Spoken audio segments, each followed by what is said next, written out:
My uncle opened the front door of his house and pointed at my daughter like she was furniture he'd finally decided to throw out. She was 12 years old, standing there in her socks on the hardwood floor, and he said the words with the kind of calm that only comes from someone who has never once been afraid of consequences. "You're just a burden here, you need to go." She didn't cry. She didn't look at me for rescue. She turned around, walked down the hall to the small room where she'd been sleeping, and came back carrying an old cardboard box she'd pulled from under the bed. She held it out to him with both hands like an offering. Inside were 17 sealed envelopes, rubber-banded in a stack, each one labeled in handwriting she'd never been able to ask about because the man who wrote those labels had been dead for 15 years. My uncle's name was on the first one. He picked it up. His hands started to shake before he'd even broken the seal, and that's when the police arrived. Some people in my family still think I went too far. After everything you are about to hear, I genuinely want to know what you think. Let me take you back. Not all the way, just far enough to understand how a 12-year-old girl standing in her socks could bring a grown man to his knees with a cardboard box. My name is Renata Solano Voss. My daughter's name is Celia. Her father, my husband Dario, died of a heart attack 8 years ago, when Celia was 4 and I was 31 and completely alone in a way I had never anticipated being. Dario's family, his brother Hector, his mother Graciela, his sister Flor, had never been particularly warm to me during the marriage. But after Dario died, the temperature dropped about 40 degrees. Hector was the oldest of Dario's siblings and had always treated the family dynamics like a management hierarchy with himself at the top. He was the one who had the big house, the one who hosted every holiday, the one everyone defaulted to when decisions needed to be made. Graciela, Dario's mother, had always favored Hector in ways she thought weren't obvious, but absolutely were. Dario had joked about it when he was alive, shrugged it off the way he shrugged off most things that bothered him. He was a generous man who didn't spend much energy on resentment. I loved that about him. I had not yet learned to replicate it. When Dario died, he left behind a life insurance policy that Hector decided, somewhere inside his own head, should be redirected toward family needs. He didn't say this to me directly at first. He said it through Graciela, who said it gently over coffee in my kitchen 3 weeks after the funeral, in a way that was wrapped in so many layers of concern and condolence that I almost missed what she was actually proposing. She was suggesting that I hand over a portion of the payout. She was vague on the exact amount, which I noticed, to a family account that Hector would manage, so Celia would always be taken care of. I remember I poured her more coffee and nodded and said I'd think about it. I called my attorney, Dominique Ferreira, that same afternoon. That was the first moment I understood that staying quiet was not the same as being powerless. Dominique helped me set up a trust immediately. The full payout, $460,000, went directly into a structure where I was the trustee and Celia was the sole beneficiary. The funds were untouchable by anyone except me, acting on Celia's behalf, with full documentation required for any withdrawal. Dominique was thorough and fast, and she used language in those documents that I later came to think of as armor. When Graciela asked, 2 weeks later, whether I'd had a chance to think about Hector's proposal, I smiled and told her that everything had already been arranged through proper legal channels. She set her coffee cup down very carefully, like she was buying herself a moment. "I'm sure Dario would have wanted family to be involved," she said. "He arranged the policy himself," I told her. "I'm honoring what he arranged." She didn't bring it up again. Neither did Hector. Not directly. But the temperature, which I mentioned had already dropped a little further. The first incident that made the pattern clear to me was at Christmas that same year, 8 months after Dario's death. Hector's house, a large Spanish-style property in the eastern part of the city that he'd inherited from his father, was where the family always gathered for the holidays. I came with Celia, who was 4.5 and still small enough to fall asleep against my shoulder in the car. Flor, Hector's younger sister, pulled me aside before dinner to tell me, with the concerned tone that had become the family's primary mode of addressing me, that she'd heard of a job opening at the dental office where her friend worked, receptionist position. She thought it might be a good, stable fit for someone in my situation. At that point, I had been running a small financial consulting practice for 2 years. I had 3 regular clients, and I was billing close to $8,000 a month. I wasn't wealthy, but I was not unemployed, and I was not without direction, and I had not asked anyone for help finding work. "That's so kind of you to think of me," I said. Then I found Celia and brought her to the corner of the room where the children were watching something on television, and I spent the rest of the evening being perfectly pleasant and noting everything. Hector's tell was his chin. When he was confident, he lifted it slightly, like he was looking down a gentle slope. He spent most of that evening with his chin up. He talked about his own business, commercial real estate, which had been good to him, with the particular authority of someone who had never had to justify himself to anyone. He made 2 comments that night that I cataloged and filed away. The first was that Dario had always been the dreamer of the family, said with what I recognized as affection dressed over condescension. The second was a remark to his wife, Pilar, spoken loud enough for me to hear, that Renata will need to be practical now. I smiled at the right times. I drove home with Celia sleeping in her car seat, and I turned over both comments like stones in my hand, looking at what lived underneath them. If you have ever been counted out by someone who should have known better, you know exactly what that silence feels like. Not defeat. Inventory. The second incident was about a year later, when Celia started school, and I enrolled her in the public school 3 blocks from our apartment. Graciela called to tell me that Hector and Pilar's children went to a private school across town, and that it was never too early to think about Celia's future. She offered, with the generosity of someone doing you a favor you hadn't asked for, to look into scholarship applications on Celia's behalf. The implication being, of course, that I couldn't afford the tuition otherwise. I thanked her warmly and didn't mention that I'd already toured 4 schools and chosen the public school deliberately, because the arts program was exceptional, and Celia had shown an early interest in drawing that I wanted to encourage in a setting where it wasn't a supplemental activity. I also didn't mention that the trust fund I'd established meant that Celia's higher education was already secured, and that the question of where she attended elementary school was not a financial decision. 2 nights later, I signed a new consulting contract that brought my monthly billing to $14,000. I poured myself 1 glass of wine and sat with the signed pages on my kitchen table and felt something I can only describe as steady. The third incident was the one that told me Hector wasn't just condescending, he was actively watching. It was 18 months after Dario's death. I had moved the family to a new apartment, larger in a quieter neighborhood, and I'd mentioned this to Graciela on the phone. She passed it to Hector. Hector called me. He wanted to know how I was managing the finances. He said it in the careful way of someone who had rehearsed the question. He wanted to know if I was being smart with Dario's money. He used the phrase Dario's money 3 times in a conversation that lasted 11 minutes. I told him the trust was well managed, and that everything was handled by my attorney. He asked if I'd considered putting it in something with better returns. He knew someone, he said, an investment advisor. He'd be happy to make an introduction. I'm okay, I told him, but thank you, Hector. He paused. I just want to make sure you're not being taken advantage of. There it was. That was the tell inside the tell. He wanted to make sure no one else was in the position he wanted to be in. I appreciate that, I said. I'll let you know if I need anything. I didn't call the investment advisor.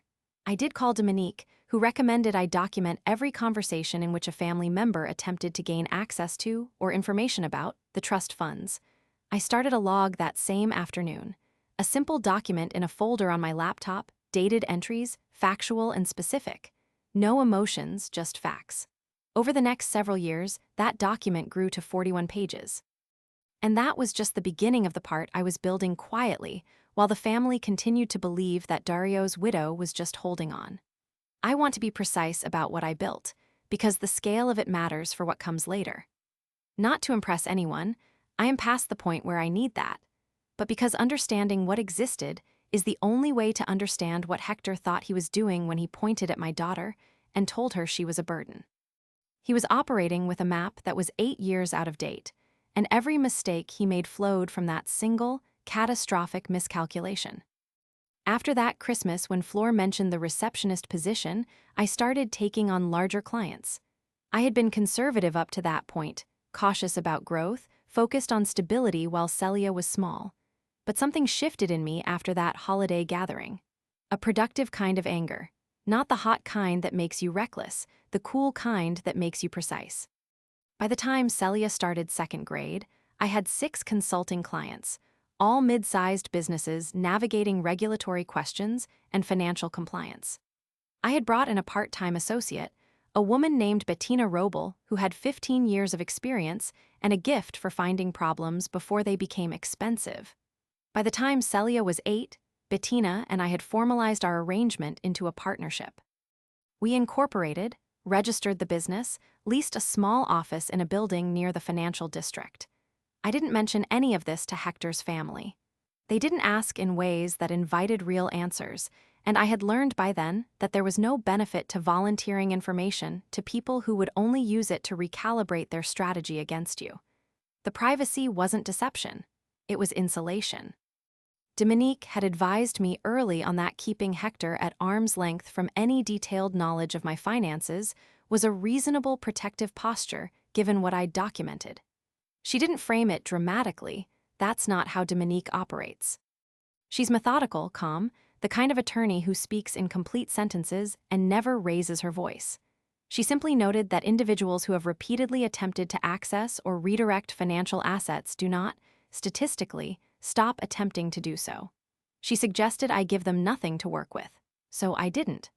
The first close call happened at a birthday dinner for Graciela, 3 years after Dario's death. She turned 70 and Hector organized a restaurant dinner with the immediate family. I came with Celia, who was 7 by then, dressed neatly and happy to see her cousins. Halfway through the meal, Hector's wife Pilar, who had a habit of beginning statements with, "I hope you don't mind me asking," as a way of asking things she knew were intrusive, said, "I hope you don't mind me asking, but I saw you downtown last week, near the financial district. Were you doing something there?"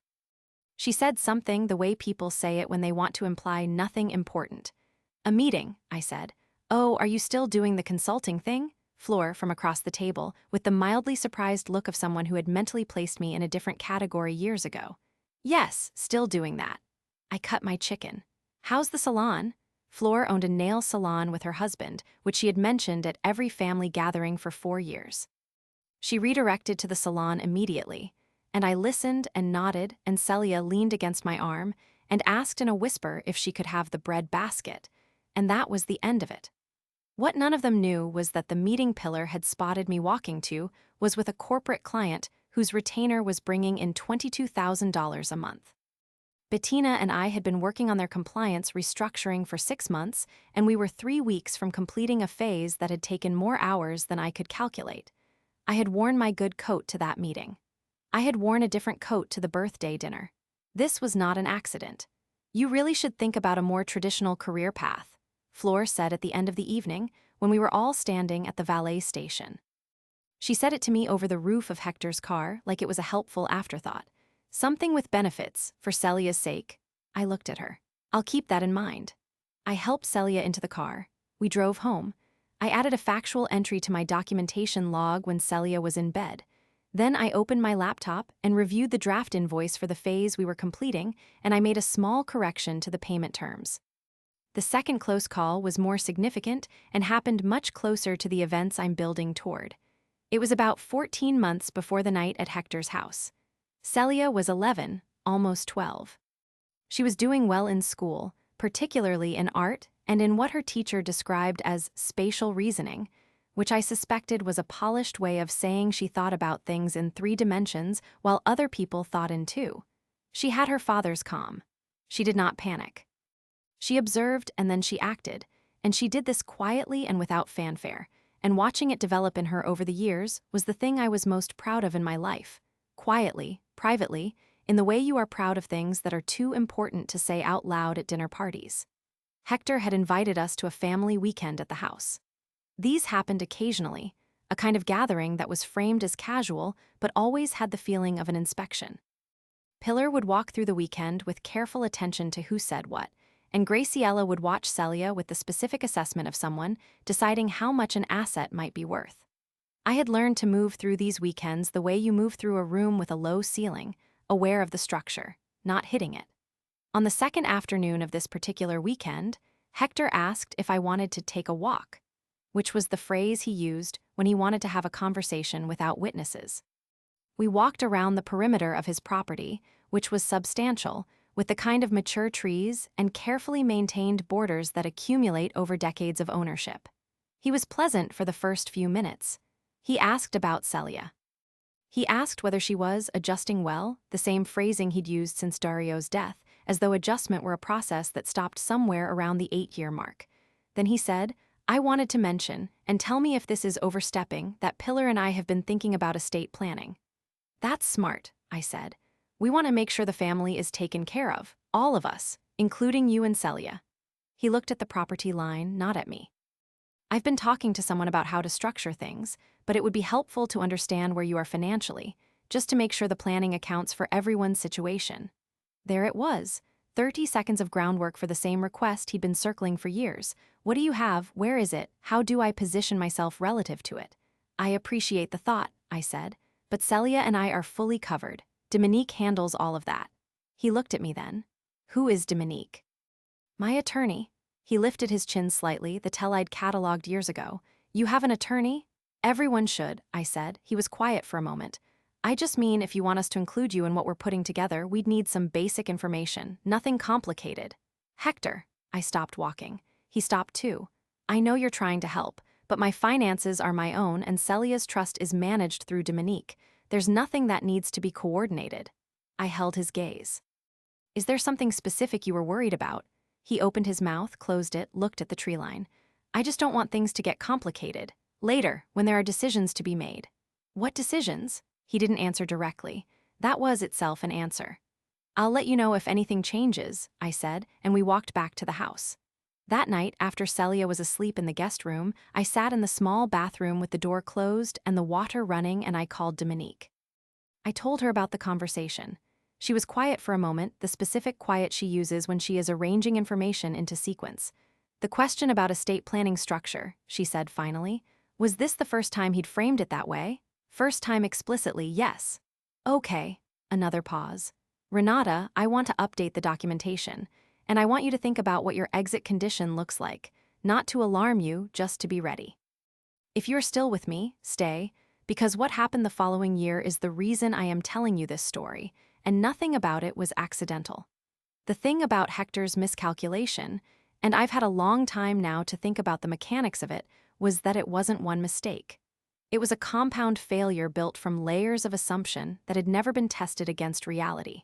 He assumed that because I had been quiet, I was empty. He assumed that because I had not pushed back loudly, I had nothing to push back with. He assumed that because I kept coming to the family gatherings, kept being present, kept being polite, I was somehow dependent on the access those gatherings represented. He did not understand that I had been attending those gatherings the way a careful person attends a chess match, not because I needed to be there socially, but because I needed to see the board. In the 14 months between that walk on his property and the night he told my daughter to leave, several things happened that he didn't know about, and I did not volunteer. Bettina and I took on a strategic partnership with a firm in another city that expanded our client base significantly. Our revenue, which had been steady and strong for several years, increased by an amount that, if Hector had known it, would have rearranged every assumption he'd built his strategy around. I moved Celia and myself out of the apartment we'd lived in for 6 years and into a house, my house, purchased outright, with documentation that Dominique reviewed 3 times and a title that had only my name on it. I didn't mention the house to anyone in Hector's family. I told Graciela we'd moved and gave her the general neighborhood. She said it was nice that I was being practical. I said thank you. Celia, who was 11 by this point, had started asking me questions about her father in a different way than she had when she was small. When she was little, she asked about him the way children ask about things they're trying to locate in the world. Where did he go? Will he come back? Is he okay?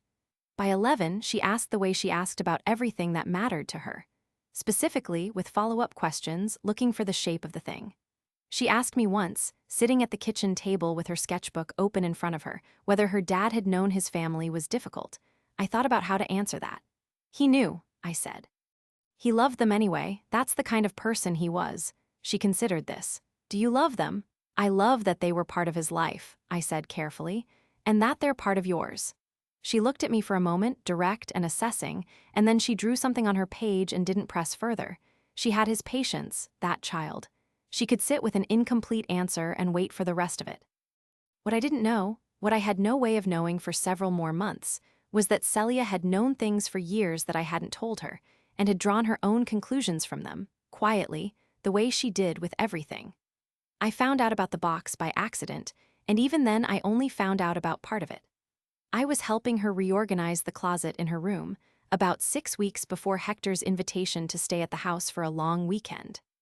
The box was on the floor, pushed against the wall under a row of hanging clothes. I asked her what was in it. She said, "Dad's stuff." I didn't look inside.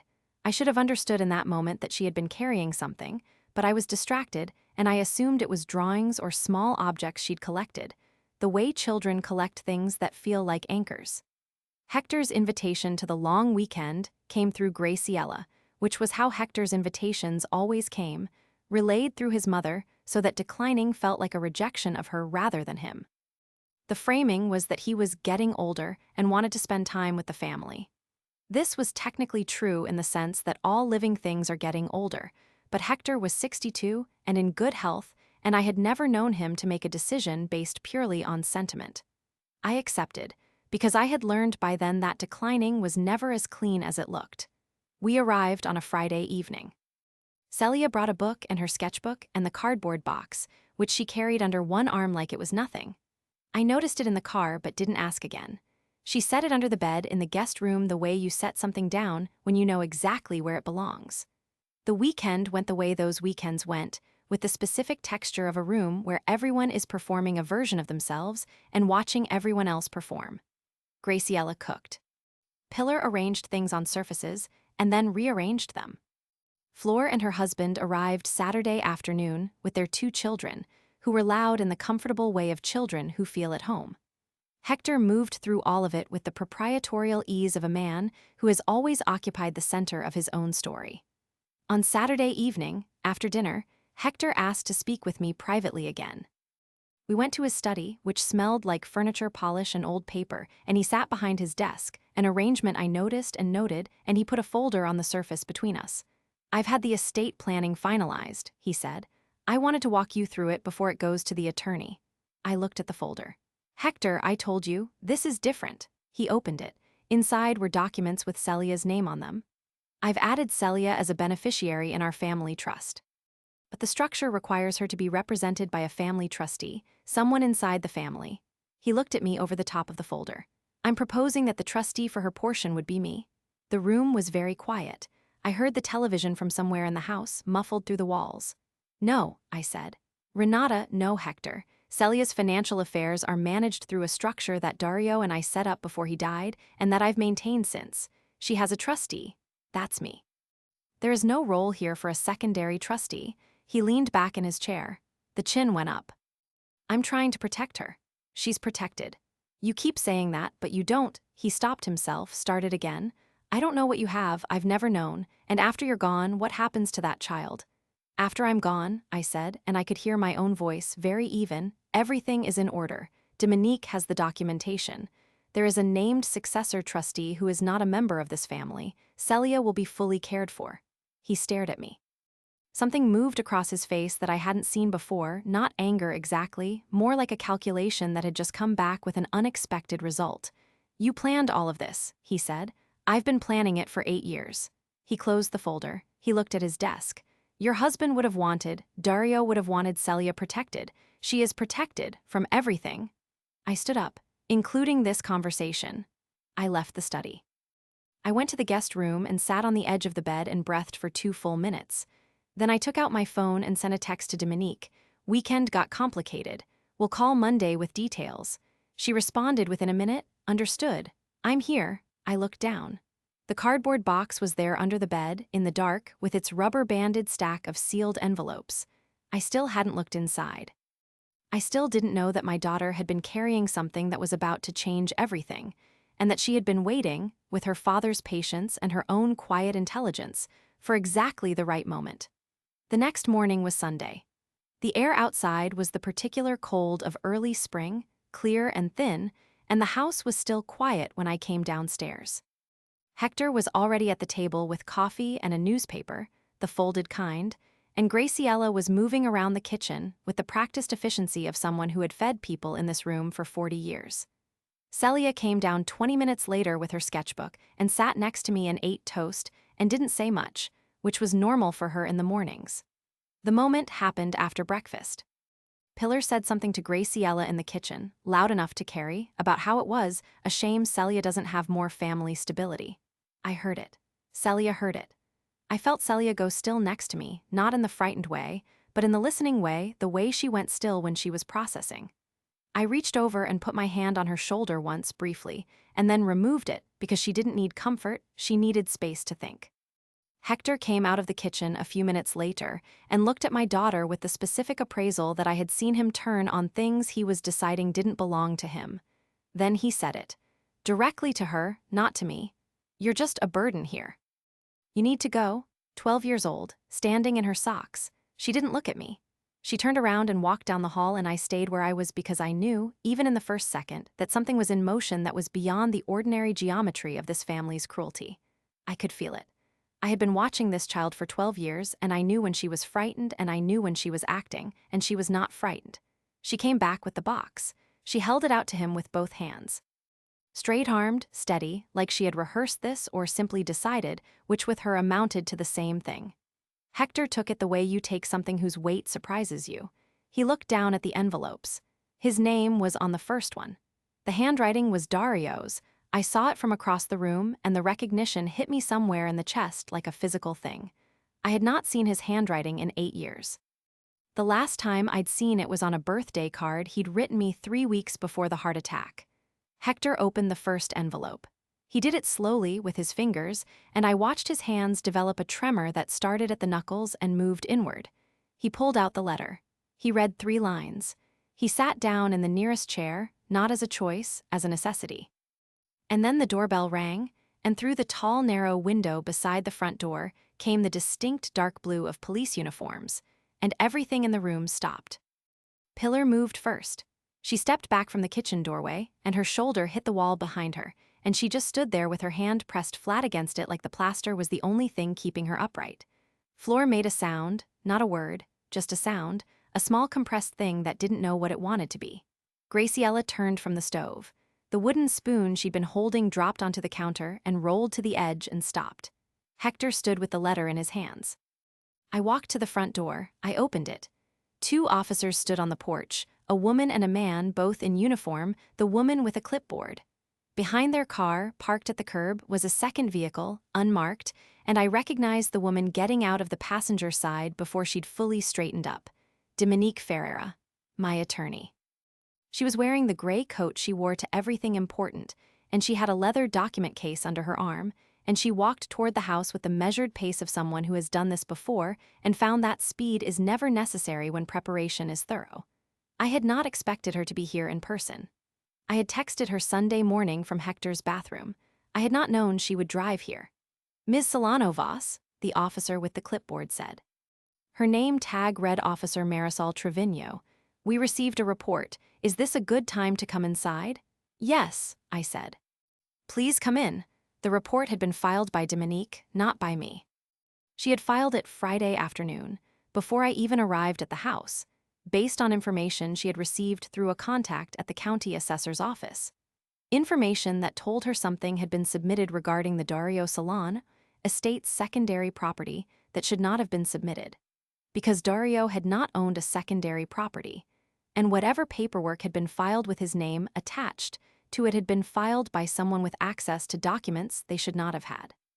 I didn't know all of this yet. I learned it in pieces over the next 2 hours, standing in Hector's living room, watching a family dismantle itself one truth at a time. Dominique came through the door behind the officers, looked at me once with a specific expression she uses when she is telling me to let her work, and then looked at Hector. "Mr. Solano," she said, "I'm Dominique Ferreira. I represent Renata Solano Voss and the Celia Dario Solano Trust. I think you know why we're here." Hector lowered the letter he'd been holding. His chin was down now, not up. I had never seen his chin down before. "I don't know what this is," he said, and even in those 5 words you could hear the architecture cracking. Dominique set her document case on the dining table without asking permission. She unzipped it. "Why don't we sit down?" she said. It was not a question. I found Celia first.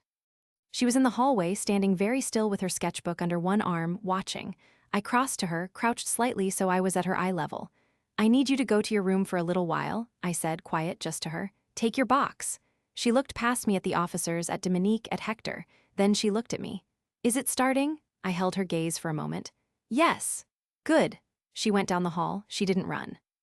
She walked, the same even walk she'd always had, and she picked the box up from where she'd left it near Hector's chair and carried it with her, and I watched her until she turned the corner, and then I turned back to the room. Everyone was at the table. Nobody had wanted to sit down. I could tell. It had the quality of a group that had been directed to chairs by a force they hadn't yet identified as authority. Pilar had both hands folded on the surface in front of her, her knuckles white.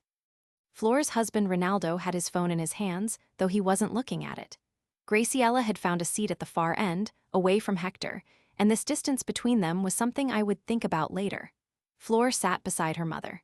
Hector sat at the head of the table because that was the only chair he knew how to occupy. Officer Trevino stood near the door. Her partner moved to the side of the room where he could see everyone. Neither of them spoke yet. Dominique sat across from Hector and opened her documents. She placed a sheet in the center of the table and pushed it toward him. On the 14th of March of this year, she said, a document was filed with the county recorder's office, a deed transfer. The property in question is a parcel in the eastern county, recorded under the name Dario Emilio Solano, deceased. She let that sit for exactly one breath. The transfer was signed with a version of Dario Solano's signature. Dario Solano has been dead for 8 years. Someone generated a signature on a legal document using a dead man's name. That is forgery. That is a felony in this state. Pilar unfolded her hands and pressed them flat on the table instead, a different configuration, the same underlying effort not to come apart. Hector looked at the document. He looked at it for a long time. That's not, he stopped. His voice had changed register. It was coming from higher in his throat now, tighter. That property is family property. It's always been family property. When Dario died, it should have been handled through the estate, Dominique said. It was. I handled it. Every asset Dario owned at the time of his death was properly probated and distributed according to the terms of his will. The parcel in question was transferred into the trust that I established for Celia at that time. It has been held in that trust for 8 years. There was no trust, Hector said, and something in how he said it told me that he had known about the parcel for a long time and had been waiting for a moment to claim it. There has been a trust since March of 2017, Dominique said. I filed the creation documents. I have them here. She placed another sheet on the table.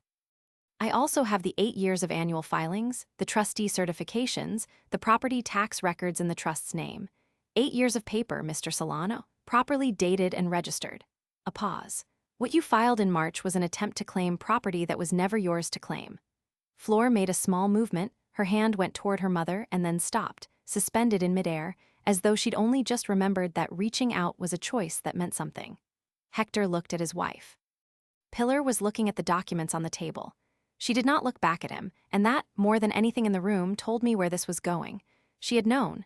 She had been sitting at every family dinner for years knowing that her husband was circling something, and now the circle was closed and she was inside it with him and she was doing the math. The property wasn't vacant, Dominique continued, her voice unchanged, steady as a legal filing. The parcel generates rental income. Modest but consistent, $1,800 a month. Over 8 years, that amounts to $172,800 that should have been flowing into Celia's trust. She placed a third sheet on the table. We have the rental agreements. We have the bank statements showing where the payments were deposited. They were not deposited into the trust. The room absorbed this. 4 full seconds where no one spoke and no one moved. Then Hector turned to me. His chin was not up. His chin was level, which on him was the equivalent of bowing. Renata, whatever you think happened here, don't. My voice came out very quiet and very clear, and I surprised myself with how little effort it required. Don't explain it to me, I have all the paper. We're family. His voice cracked on the last word, not with emotion, but with the structural failure of an argument that has run out of foundation. You told my daughter she was a burden in your house. I leaned forward slightly. Not aggressive, precise. You said it to her face. She's 12 years old. She hasn't done a single thing to you in her life except exist in a family that was supposed to want her. I let that land. And the reason you did it was because you were trying to get me out of this house before these people knocked on your door. You thought if I left angry, I wouldn't be sitting at this table. He opened his mouth. But she didn't leave, I said. She gave you an envelope, and now you know who was watching. Officer Trevino stepped forward then. Mr. Solano, I need to inform you that you are not required to say anything further without an attorney present. You have the right to. I know my rights. Hector pushed back from the table and stood, and for a moment the room recalibrated around the movement, everyone adjusting. I want my attorney. That's absolutely your right, Officer Trevino said. We'll need you to come with us to the station to give a statement. Pilar looked up then. She looked at her husband, standing at the head of his table in his house, and something moved across her face that I recognized as the expression of a person in the moment they realize how many years they have spent believing something that was never quite true. Hector. Her voice was very low. Did you know that property was Celia's? He didn't answer her. That was, as I had come to understand, his most frequent answer. She picked up her own purse from the floor beside her chair, deliberately, without hurry, and placed it in her lap. I want an attorney too, she told Officer Trevino. A separate one. Flor made a sound that was almost a word and then wasn't. Ronaldo put his phone face down on the table. Graciela, at the far end, had both hands wrapped around a coffee cup she must have carried from the kitchen and hadn't drunk from. She was looking at her oldest son with an expression I had not seen on her face in 8 years of family gatherings, something that was not quite grief and not quite surprise, that lived in the specific territory between them where things you have tried not to know finally arrive. She did not defend him. That was the moment that undid something in my chest that had been held tight for a long time. The officers were professional and contained. They were not theatrical about it. Hector was walked to the door, not in handcuffs in the first instance, that came later, at the station, after his attorney arrived and reviewed the documents and advised him, I was told secondhand, that the evidence was what the evidence was. Dominique stayed at the table. She stayed for another 40 minutes, walking through the trust documents with Officer Trevino's partner and a detective who arrived 20 minutes after the first officers. She had everything organized by date.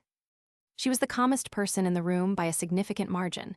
I went down the hall to Celia. She was sitting on the bed with her sketchbook open, drawing something. The cardboard box was beside her, the rubber-banded envelope still intact, minus the one Hector had opened. She had retrieved it from wherever it had landed when he dropped it and replaced it in the stack. She was like that, she tidied things, always had been. I sat beside her. She didn't look up immediately. Then she did. Is he in trouble? She asked. Yes, she looked back at her sketch. Good. Then, after a moment, can I ask you something? Always. The letters. She gestured at the box without looking at it. I found them in Dad's desk when we moved. There were 17, I counted them. I looked at the box. I didn't know he'd written them. I know you didn't. She turned a page in her sketchbook. He wrote one for Uncle Hector and one for Grandma and one for Aunt Flor and one for Ronaldo and a few for other people I don't know.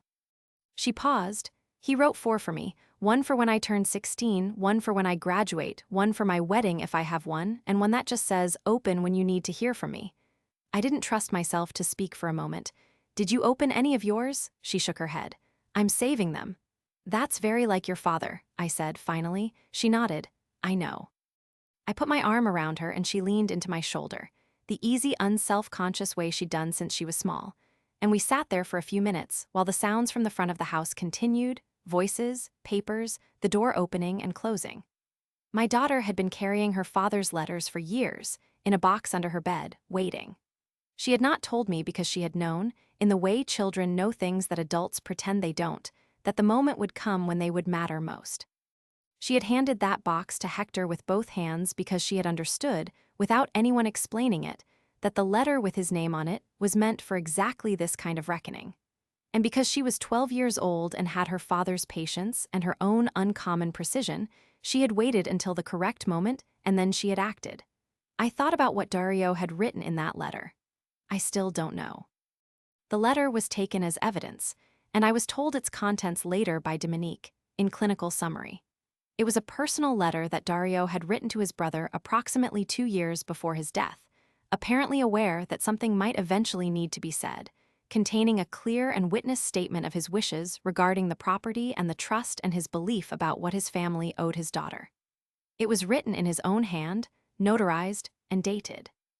It was, Dominique told me with the particular evenness she uses for significant things, exactly the kind of document you write when you are a careful man who has watched his family for a long time and understood what they were capable of. He had known. He had arranged the letters.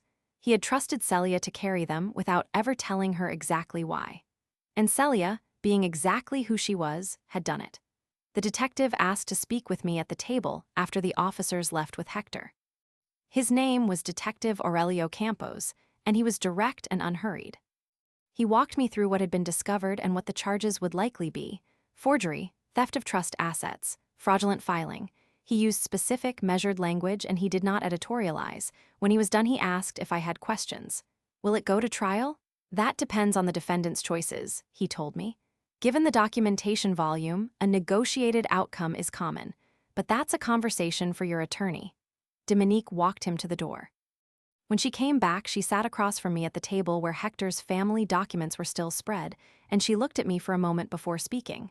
"You did everything right," she said. 8 years of documentation, you did everything right." "Dario did everything right," I said. "I just kept the records." She almost smiled. "The letter moves this from civil to criminal significantly. It establishes intent and prior knowledge." His attorney is going to have a very difficult argument to make. I looked at the table.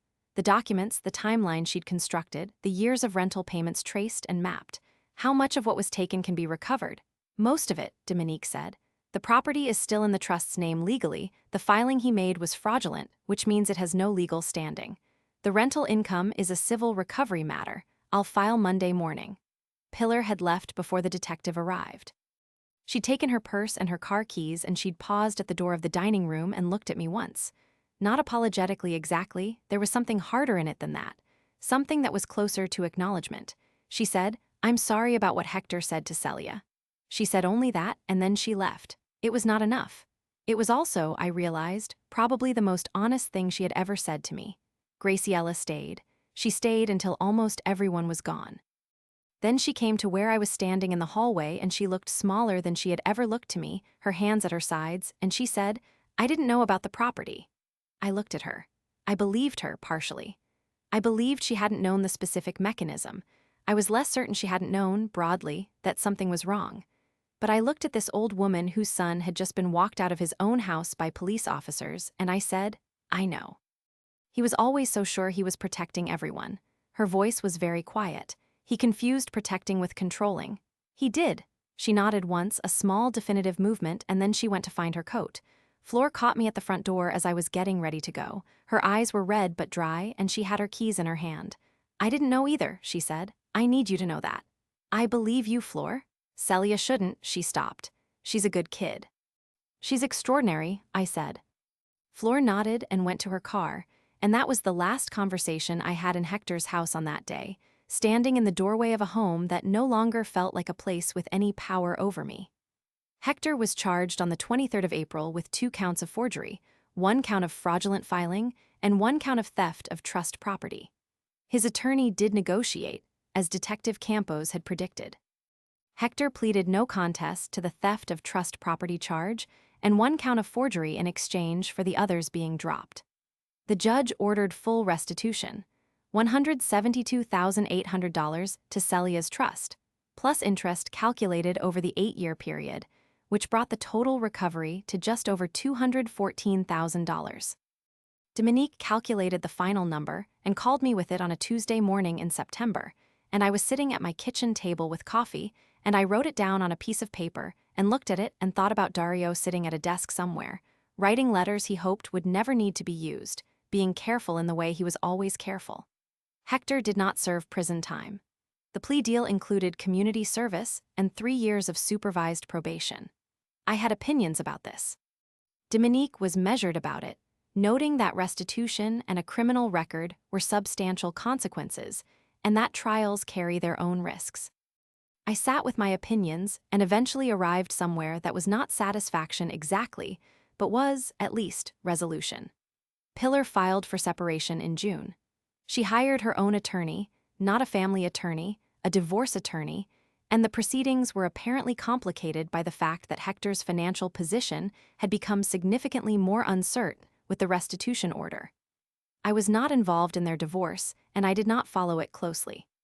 Flor told me in a brief phone call in October that Hector had moved into a smaller apartment near his office and that Graciela was managing.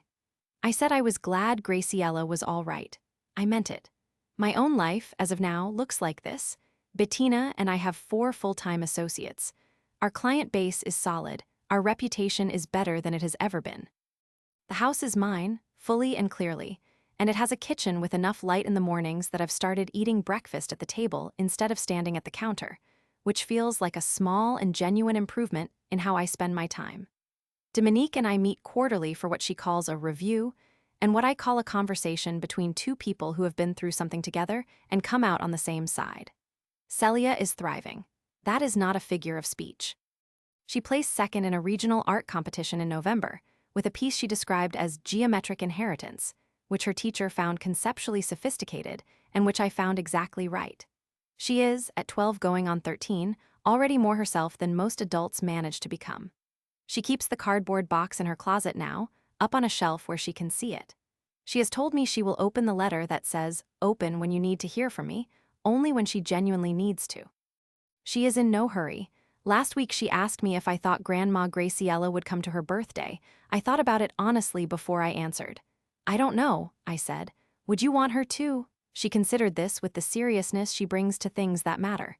"Maybe," she said, "if she comes because she wants to and not because Uncle Hector told her to." "That's a good distinction," I told her. She nodded and went back to her drawing, and the kitchen was quiet in the particular way that kitchens are quiet when the things that needed to happen have happened, and the house is yours, and your daughter is at the table. So here is the question I keep coming back to, and I want your honest answer. I had 8 years of documentation, a trust, a letter written by a dead man, and a 12-year-old who decided on her own when the moment was right.